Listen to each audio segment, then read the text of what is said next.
క్రీస్తునందు ప్రియులైన ప్రతి ఒక్కరికి మన రక్షకుడైన యేసయ్య నామంలో శుభాభివందనాలు తెలియజేస్తూ దేవుని వాక్యమును ధ్యానించడానికి మరొకసారి ప్రేమతో ఆహ్వానిస్తూ ఉన్నాను. అందరూ బాగున్నారా? దేవుడు మన జీవితాల్లో ఇంతవరకు తోడయుండి మరొక దినాన్ని చూసేటువంటి అవకాశం మనకు కలిగించినందుకు మనం దేవునికి కృతజ్ఞతాస్తుతులు చెల్లిస్తూ దేవుని వాక్యమును ధ్యానించడం ద్వారా కలిగే ఆత్మీయ ప్రయోజనాలను పొందుకొనుటకు సిద్ధపాటు కలిగి ఉన్నాం. పేతురు రాసిన 2వ పత్రికను మనం ధ్యానం చేస్తూ ఉన్నాం. పేతురు రాసిన 2వ పత్రిక 3వ అధ్యాయం 9వ వచనం. ఇక్కడ ఈ విధంగా రాయబడింది: కొందరు ఆలస్యమని ఎంచుకున్నట్లు ప్రభువు తన వాగ్దానమును గూర్చి ఆలస్యము చేయువాడు కాడు గాని ఎవడునూ నశింపవలనని ఇచ్చయించక అందరూ మారు మనసు పొందవలనని కోరుచు మీ ఎడల దీర్ఘశాంతము గలవాడై ఉన్నాడు. అపోస్తులైనటువంటి పేతురు ఈ మాటలు మాట్లాడుతూ ఉన్నాడు. యేసుక్రీస్తు వారి రాకడ గురించి చాలామంది యొక్క మనసులో ఒక అపహాస్య ధోరణి ఉంది. కొంతమంది ఏమో ఇప్పటికే జరిగిపోయిందని, ఇంకొంతమంది ఏమో మేము చిన్నప్పటి నుంచి వింటున్నామండి యేసయ్య వస్తాడని, ఇప్పుడు వరకు యేసుక్రీస్తు వారి రాకడ సంభవించలేదు అని వ్యంగ్యంగా యేసుక్రీస్తు వారి రాకడ గురించి మాట్లాడేటువంటి వారు కొంతమంది ఉంటూ ఉన్నారు. అయితే యేసుక్రీస్తు వారి రాకడ ఆలస్యం అవడానికి కారణం ఏంటి అనే దానికి అపోస్తులైన పేతురు ఇక్కడ ఒక సమాధానాన్ని ఇస్తూ ఉన్నాడు. దేవుడు తన వాగ్దానం విషయంలో ఆలస్యం చేస్తాడా అనే దాని గురించి ఆయన ఇక్కడ మాట్లాడుతూ, ఒకవేళ ఆలస్యం చేస్తే ఆయన ఎందుకు ఆలస్యం చేస్తున్నాడు, ఆయన ఆలస్యము మనకు ఎలాంటి పాఠాలు నేర్పిస్తుంది, ఆయన ఆలస్యాన్ని బట్టి మనమేమి నేర్చుకోవాలి అనేది ఈ వచనంలో ఆయన మనకు బోధించే ప్రయత్నం చేస్తున్నాడు. జాగ్రత్తగా ఆలోచన చేద్దాం. ఒక విషయాన్ని మాత్రం మనం ఇక్కడ స్పష్టంగా గమనించాలి. మన దేవుడు మాట ఇచ్చి తప్పేటువంటి వాడు కాదు. ఆయన ఇచ్చిన మాటను తప్పక నెరవేర్చేటువంటి వాడుగా ఉంటాడు. అయితే కొన్నిసార్లు మనం అనుకున్నంత త్వరగా దేవుడు ఇచ్చిన వాగ్దానాన్ని నెరవేర్చకపోయేసరికి మనం అనుకుంటాము ఆయన ఆలస్యం చేస్తున్నాడు అని అనుకుంటాం. ఇంకో రకంగా చెప్పాలంటే ఇచ్చిన వాగ్దానాన్ని నెరవేర్చడానికి దేవుడు ఆలస్యం చేస్తున్నాడంటే చాలామందికి చాలా భిన్నాభిప్రాయాలు దీని మీద ఏర్పడుతూ ఉంటాయి. ఎందుకంటే లోకానుసారంగా ఒక 2 విషయాలు నేను మీ దృష్టికి తీసుకొస్తాను. వాగ్దానం విషయంలో ఆలస్యం జరుగుతుందంటే ఈ 2 కారణాలు కనబడుతూ ఉంటాయి. అయితే యేసుక్రీస్తు ప్రభువారు లేదా తండ్రి అయిన దేవుడు ఇచ్చినటువంటి వాగ్దానం విషయంలో ఆలస్యం జరుగుతుందంటే ఆయన ఎందుకు ఆలస్యం చేస్తున్నాడు అంటే దానికి కూడా కారణాలు ఉన్నాయి. చాలా కారణాలు ఉండొచ్చు. ఆయన తన వాగ్దానాన్ని ఆలస్యం చేయడానికి చాలా కారణాలు ఉంటాయి. అయితే ఒక విషయాన్ని గమనిద్దాం. మానవుడు వాగ్దానం విషయంలో లేదా వాగ్దానాన్ని నెరవేర్చడం విషయంలో ఆలస్యం చేయడానికి, దేవుడు తానిచ్చినటువంటి వాగ్దానాన్ని నెరవేర్చడంలో ఆలస్యం చేయడానికి వ్యత్యాసం ఉంది.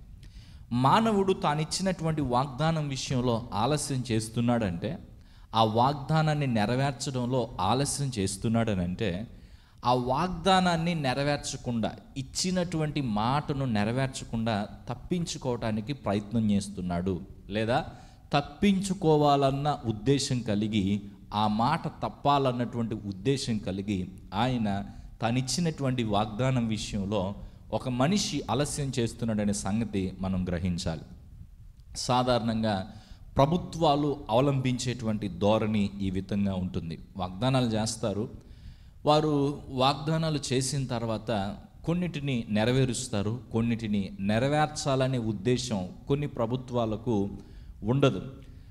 ప్రజలకు వాగ్దానాలు చేసి ఇవి నెరవేర్చాల్సిన అవసరం లేదనో, లేకపోతే నెరవేరుద్దాం అనుకున్నాం కుదరలేదనో, ఇలా రకరకాలైనటువంటి కారణాలు వారి యొక్క ఆ కాలం, ఆ పదవీ కాలం ఎప్పుడు ఉంటుందో ఆ పదవి నుండి దిగిపోయే సమయానికి చెప్తారు.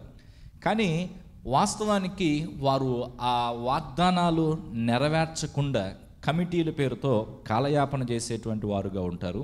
చివరికి దిగిపోయే సమయానికి వాటిని నెరవేర్చకుండానే ఉంటూ ఉంటారు. వాళ్ళ ఉద్దేశం ఏంటంటే, వాగ్దానాన్ని నెరవేర్చడంలో ఎందుకు ఆలస్యం చేస్తున్నారు, వాగ్దానం చేసినటువంటి దాన్ని నెరవేర్చకుండా ఎందుకు సమయం తీసుకుంటున్నారంటే, వారికి దాన్ని నెరవేర్చాలనేటువంటి ఉద్దేశం లేకపోవడమే. ఇక రెండవదిగా ఆలోచన చేస్తే, మనుషులుగా మనం కూడా దేవునికి చాలా వాగ్దానాలు చేస్తాం, లేదా తోటి మనిషికి వాగ్దానం చేస్తాం. దీన్ని ఇంకొక రకంగా మొక్కుబడి అని కూడా అనొచ్చు. మొక్కుబడి చేస్తాం. అయితే మొక్కుబడి విషయంలో కూడా మనం కొన్నిసార్లు జాగు చేసేటువంటి వారంగా ఉంటాం. దేవునికి మొక్కుబడి చేసి ఆ మొక్కుబడిని చెల్లించకుండా జాగు చేసేటువంటి వారంగా ఉంటాం. దేవునికి మాట ఇచ్చి ఆ మాట ప్రకారము జీవించకుండా, ఆ మాటను నెరవేర్చకుండా జాగు చేసేటువంటి వారుగా ఉంటాం. దానికి కారణం ఏంటంటే, ప్రసంగి గ్రంథకర్త మాట్లాడుతున్నట్టుగా 5వ అధ్యాయంలో దేవుడు మర్చిపోతాడులే, నేను ఇచ్చినటువంటి మాటను దేవుడు మర్చిపోతాడులే. మనకి ఈ ధోరణి ఉంటుంది. ఏంటంటే, కాలం గడిచే కొద్దీ, రోజులు గడిచిపోతే మనుషులు మర్చిపోతారు, లేకపోతే మరుగున పడిపోతుంది. నేను చెప్పినటువంటి మాట మరుగున పడిపోతుంది. సేవకులు మర్చిపోతారులే, ప్రజలు మర్చిపోతారులే. వారు మర్చిపోయిన తర్వాత దాన్ని మనము నెరవేర్చవలసినటువంటి అవసరం లేదని చెప్పేసి, చెప్పినటువంటి మాటను, ఇచ్చినటువంటి మాటను నెరవేర్చకుండా ఉండాలన్న ఉద్దేశంతో కాలయాపన చేసేటువంటి వారుగా ఉంటారు. అయితే ఇది ఒకవైపు మాత్రమే. దీన్ని మనము ఒకవేళ ఈ విషయంలో మనం నెగిటివ్గా ఆలోచిస్తున్నాం అని అనుకుంటే, పాజిటివ్గా ఇలా మనం ఆలోచించవచ్చు. ఎందుకు ఆలస్యం జరుగుతుంది, వాగ్దానాన్ని నెరవేర్చడంలో ఎందుకు ఆలస్యం జరుగుతుంది అని ఆలోచిస్తే, ఇంకొన్ని కారణాలు కూడా మనము చూడవచ్చు. కొంతమందికి దాన్ని నెరవేర్చాలనే ఉద్దేశం ఉంటుంది. వీరు నెరవేర్చకూడదు అన్న ఉద్దేశంతో వాగ్దానం చేయలేదు, అలా చేసేవారు ఉన్నారు. నెరవేర్చాల్సిన అవసరం లేదులే అన్న ఉద్దేశంతో మొక్కుబడులు చేసుకోలేదు. కొంతమంది మొక్కుబడి చేసేటువంటి సమయంలో కొన్ని వారికి సాధ్యం కానివి, వారి వల్ల కానివి కూడా చేస్తామంటూ దేవునికి, మనుషులకి వాగ్దానాలు చేస్తారు. ఒకవేళ ఎవరైనా దాని గురించి తెలిసి, సార్ మీరు ఇలా చెప్పారు, ఏమండి మీరు ఇలా చెప్పారు, మీరు దీన్ని నెరవేరుస్తారా అని అంటే, దాన్ని జరిగినప్పుడు చూద్దాంలే, దేవుడు ఆ విధంగా చేయని, ఆ తర్వాత ఆలోచిద్దాంలే అనేటువంటి మాటలు మాట్లాడేటువంటి వారు కూడా ఉంటారు. అయితే ఇప్పుడు ఇక్కడ గమనించాల్సిన విషయం ఏంటంటే, అందరి విషయంలో అది వాస్తవం కాదు. కొంతమంది నిజంగానే వారు ఇచ్చిన మాటను నిలబెట్టుకోవాలని, వారు ఇచ్చినటువంటి వాగ్దానాన్ని నిలబెట్టుకోవాలని, నెరవేర్చాలనేటువంటి ఉద్దేశం కలిగి వారు ఆ వాగ్దానం చేశారు. కానీ నెరవేర్చాలనే తపన వారికి ఉన్నప్పటికీ, వారు మాట ఇచ్చినప్పుడు ఉన్న పరిస్థితులు, ఇప్పుడు నెరవేర్చే సమయానికి ఉన్న పరిస్థితులకు తేడా వచ్చేసింది. బహుశా వారు మాట ఇచ్చినప్పుడు డబ్బులు ఉండొచ్చేమో, వారు మాట ఇచ్చినప్పుడు శక్తి ఉండొచ్చేమో, ఇప్పుడు వయసు తగ్గిపోయింది, లేదా ధనము కోల్పోయారు, ఏదో ఒక సమస్య వారి యొక్క జీవితంలో ఒక అంతరాయం అనేది ఏర్పడింది. వారికి ఏర్పడినటువంటి ఈ అంతరాయాన్ని బట్టి పరిస్థితులు అనుకూలించలేదు కాబట్టి చేయాలనే తపన లోపల ఉంది, కానీ వాయిదాలు వేసుకుంటున్నారు. రేపు చేద్దాంలే, తర్వాత చేద్దాంలే అని వాయిదాలు వేసుకుంటూ దానికి కొంత ఆలస్యం జరుగుతూ ఉంది, జాప్యం జరుగుతూ ఉంది. కానీ నిజానికి వారి జీవితంలో వారు ఆ వాగ్దానాన్ని నెరవేర్చకుండా ఉండాలి అనేటువంటి ఆలోచనతో మాత్రం వారు లేరు. తప్పించుకోవాలనేటువంటి ఆలోచన మాత్రం వారికి లేరు. సో ఇప్పుడు వారికి లేదు. ఇప్పుడు మనం ఆలోచన చేద్దాం.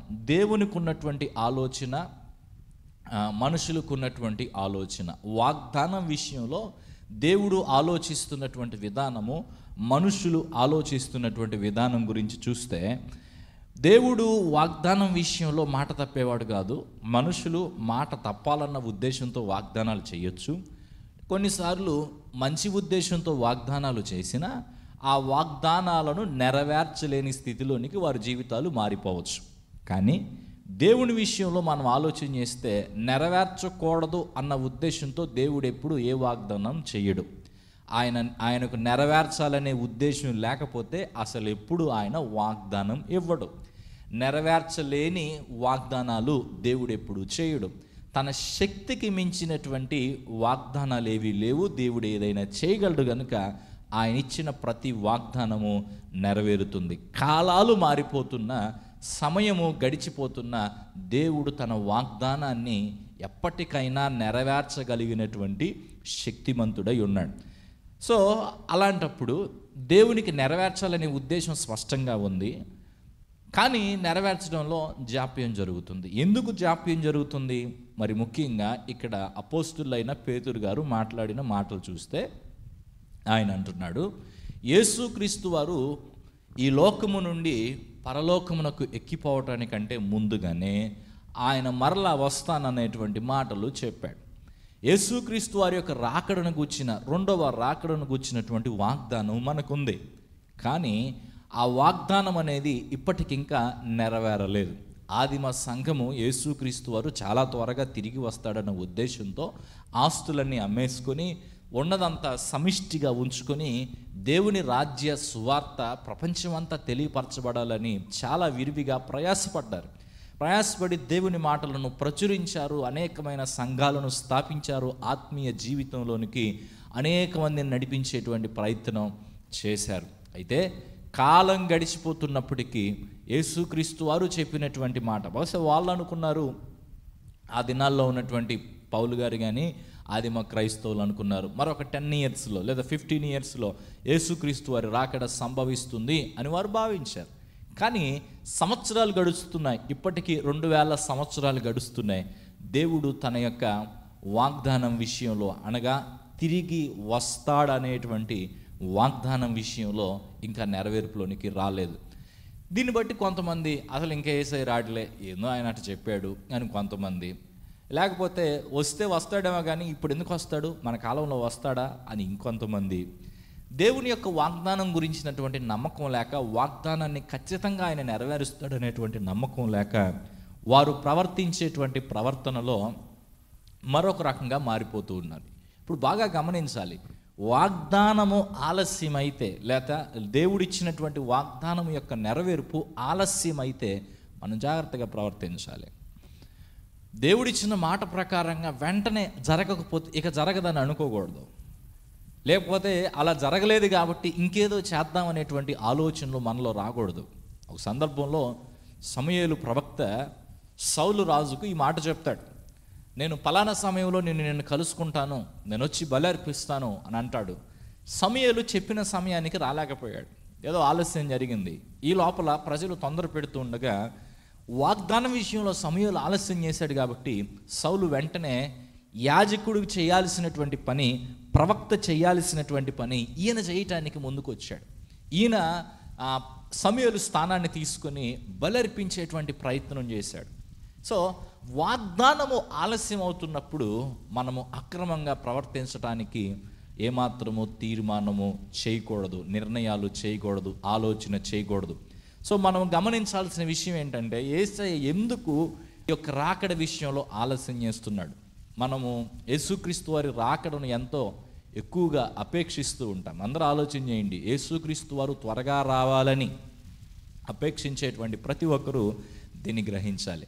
ఒకవేళ యేసుక్రీస్తు వారి రాకడ ఇప్పుడు సంభవిస్తే ఎంతోమంది నశించిపోయేవారుగా ఉంటారు. ఈ మాటలు వింటున్న మనలో ఎంతమంది యేసుక్రీస్తు వారితో పాటు ఉండగలుగుతాం, ఆయనతో పాటు పరలోకంలో సదాకాలం ఉండటానికి ఎంతవరకు సిద్ధపడి ఉన్నాం? చాలామంది నశించిపోయేటువంటి వారుగా ఉంటారు. ఎగ్జామ్ కండక్ట్ చేస్తానని ఒక టీచర్ స్టూడెంట్స్కి చెప్పిన తర్వాత స్టూడెంట్స్ యొక్క ఉద్దేశం ఎలా ఉంటుందంటే, దాదాపుగా చాలామంది స్టూడెంట్స్ యొక్క ఉద్దేశం ఎలా ఉంటుందంటే, ఈరోజు ఎగ్జామ్ ఉండకపోతే బాగుండు, ఆ ఎగ్జామ్ వాయిదా వేయబడాలని కోరుకుంటారు. ఈరోజు జరగకపోతే బాగుండు. ఎందుకంటే అలా కోరుకునే వారిలో ఎక్కువ శాతం సరిగ్గా సిద్ధపడని వారే. బాగా సిద్ధపడినటువంటి వారు ఇప్పటికిప్పుడు పరీక్ష జరిగిపోవాలనుకుంటారు, కానీ సిద్ధపడని వారు మాత్రం ఇంకొక రోజు ఎక్స్టెండ్ అయితే బాగుండు, ఇంకొంచెం చదువుకుంటాను, ఇంకొక రోజు ఎక్స్టెండ్ అయితే బాగుండు అని భావిస్తూ ఉంటారు. యేసుక్రీస్తు వారి రాకడ విషయంలో కూడా మనకు ఉండాల్సినటువంటి ఆలోచన ఇది. అఫ్కోర్స్ నువ్వు రెడీ అయ్యేవేమో, మనం సిద్ధపడ్డాం యేసయ్య రాకడ కొరకు, కానీ సిద్ధపడవలసిన వారు ఇంకా చాలామంది ఉన్నారు. మారు మనసు ఉండవలసినటువంటి వారు ఇంకా చాలామంది ఉన్నారు. సత్యాన్ని తెలుసుకొని ప్రభువు వైపు తిరగవలసినటువంటి వారు ఇంకా చాలామంది ఉన్నారు. అయితే వారందరూ మారు మనసు పొంది సత్యమును గూర్చినటువంటి అనుభవ జ్ఞానము గలవారై ఆయన రాకడలో ఎత్తబడి ఆయనతో పాటు పరలోక రాజ్యము చేరేటువంటి వారుగా ఉండటానికే యేసయ్య తన రాకడ విషయంలో ఆలస్యం చేస్తున్నాడు. ఎదురు చూస్తున్నాడు. ఆయన సిద్ధపడి ఉన్నాడు, ఎదురు చూస్తూ ఉన్నాడు. ఈ ఆలస్యం అనేది ఈ మాటలు వింటున్నటువంటి వారిలో ఇంకా మారు మనస్సు పొందని వారి నిమిత్తమే. అందరు జాగ్రత్తగా వినండి. యేసుక్రీస్తు వారి లోకానికి వచ్చింది ఒక జాతి కోసం కాదు, ఒక భాష మాట్లాడే ప్రజల కొరకు కాదు, కేవలము కొంతమంది ప్రజల కొరకు మాత్రమే కాదు. ఆయన రక్తము చిందించింది పాప క్షమాపణ కలిగించుటకు చేసినటువంటి ఆ బలియాగం అనేది సర్వలోక మానవాళి నిమిత్తమై ఆయన చేశాడు. సర్వలోకంలో ఉన్నటువంటి ప్రజలు రక్షించబడాలనేది దేవుని ఉద్దేశం. ఒక మాట ఇక్కడ అందరూ గమనించాలి. అదేంటంటే, అందరూ రక్షించబడతారా?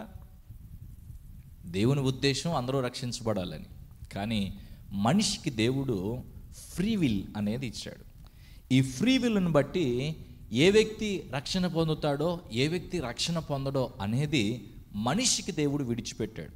అఫ్కోర్స్ దేవునికి తెలుసు, దేవుడు తన సార్వభౌమ అధికారాన్ని బట్టి, తన ఫోర్ నాలెడ్జ్ని బట్టి, తనకున్న భవిష్యత్ జ్ఞానాన్ని బట్టి రేపేమి జరగబోతుందో, ఒక వ్యక్తి ఎటువంటి తీర్మానాలు చేస్తాడో చేయబోతాడో దేవునికి తెలుసు. ఆ వ్యక్తి అలాంటి తీర్మానాలు చెయ్యాలని దేవుడు సంకల్పించలేదు, కానీ ఆ వ్యక్తి ఆ తీర్మానాలు చేస్తాడనే సంగతి దేవునికి స్పష్టంగా తెలుసు. సో దేవుడు దాన్ని ఎరిగినటువంటి వాడుగా ఉన్నాడు. కాబట్టి దేవుని యొక్క భవిష్యత్ జ్ఞానాన్ని బట్టి ఎవరెవరు రక్షణ పొందుతారో, ఎవరెవరు రక్షణ పొందరో ఆయనకి తెలుసు. రక్షణ పొందాలి లేదా పొందుతావు అనేటువంటి ఆలోచన, నువ్వు రక్షణ పొందుతావా లేదా అనే సంగతి దేవునికి తెలుసు కనుక నీ రక్షణ కొరకే, నువ్వు మారు మనసు పొందటం కొరకే దేవుడు ఆలస్యం చేస్తూ ఉన్నాడు. మరి ముఖ్యంగా నీ చేతిలో ఉంది. ఆయన నిన్ను రక్షించటానికి చేయాల్సిన కార్యం ఆయన చేశాడు. సత్యాన్ని అంగీకరించి ప్రభువు వైపు తిరగాల్సినటువంటి బాధ్యత నీ మీద ఉంది. ప్రభువు వైపు తిరిగి నీ జీవితాన్ని నువ్వు మార్చుకోగలిగితే, ప్రభువుకు నీ జీవితాన్ని అప్పగించగలిగితే ప్రభు సన్నిధిలో సదాకాలము ఉండేటువంటి వ్యక్తివిగా ఉంటావు. ఈ మాటలు వింటున్న ప్రియ సహోదరి సహోదరుడా, ఎన్నోసార్లు ఈ మాటలు వినుంటావు, కానీ యేసుక్రీస్తు వారికి నీ జీవితాన్ని అప్పగించావా? నీ పాపం ఒప్పుకొని విడిచిపెట్టి ప్రభు వైపు తిరిగావా? ప్రభువు మార్గంలో కొనసాగటానికి నిర్ణయం చేసుకున్నావా? ఇది నాన్న దేవుని మాటలు వింటుండగా యేసుక్రీస్తు వారి రాకడ సంభవిస్తే అప్పుడు చేయడానికి ఏముండదు. ఆ తీర్పును తప్పించుకోవటానికి అవకాశం లేదు. దీపం ఉండగానే ఇల్లు చక్కబెట్టుకో, ప్రాణం ఉండగానే ప్రభువుని నమ్ముకో అన్నట్టుగా అవకాశం దేవుడు ఇచ్చినప్పుడే ఈ అవకాశాన్ని బట్టి మన జీవితాన్ని మనం మార్చుకోవాలి. ప్రభు వైపు మనం తిరగాలి. మనం ప్రభువుకి ఇష్టమైన మార్గంలో కొనసాగేటువంటి వారుగా ఉండాలి. అలా మనము చేయలేకపోతే దేవుడు ఇవ్వాల్సినంత సమయం ఇచ్చాడు. దేవుడు మన రక్షణ కొరకు చేయాల్సిన ఏర్పాట్లన్నీ చేశాడు. కానీ సత్యానికి దూరంగా, వాస్తవానికి దూరంగా, ప్రభువు జరిగించిన మేలుకు దూరంగా మనం మన జీవితాన్ని కొనసాగించుకుంటున్నాం కనుక ఆయన తీర్పును తప్పించుకోలేం, శిక్షను అనుభవించక తప్పదు. సత్యాన్ని గ్రహించి ప్రభువుకు లోబడి మన జీవితాలు ఆయన చేతిలో అప్పగించుకునేటువంటి వారుగా ఉందాం. పరిశుద్ధుడైన తండ్రి, మీరు వాగ్దానాల విషయంలో ఆలస్యం చేయాలని, నెరవేర్చకుండా ఉండాలనే భావన కలిగిన వారు కాదు, కానీ మీరు మా జీవితంలో ఆ వాగ్దానాన్ని నెరవేర్చే ఉద్దేశం కలిగిన వారుగా ఉన్నప్పటికీ ఇంకా కొన్ని కారణాల చేత దాన్ని ఆలస్యం చేస్తున్నారని మాకు బోధించిన విధానం కొరకు స్తోత్రాలు. మరి విశేషంగా నీ రాకడను గూర్చినటువంటి వాగ్దానం మాకున్నప్పటికీ దాని విషయంలో జాప్యం జరగటానికి కారణం ఇంకా అనేక మంది మారు మనసు పొందకపోవటమే.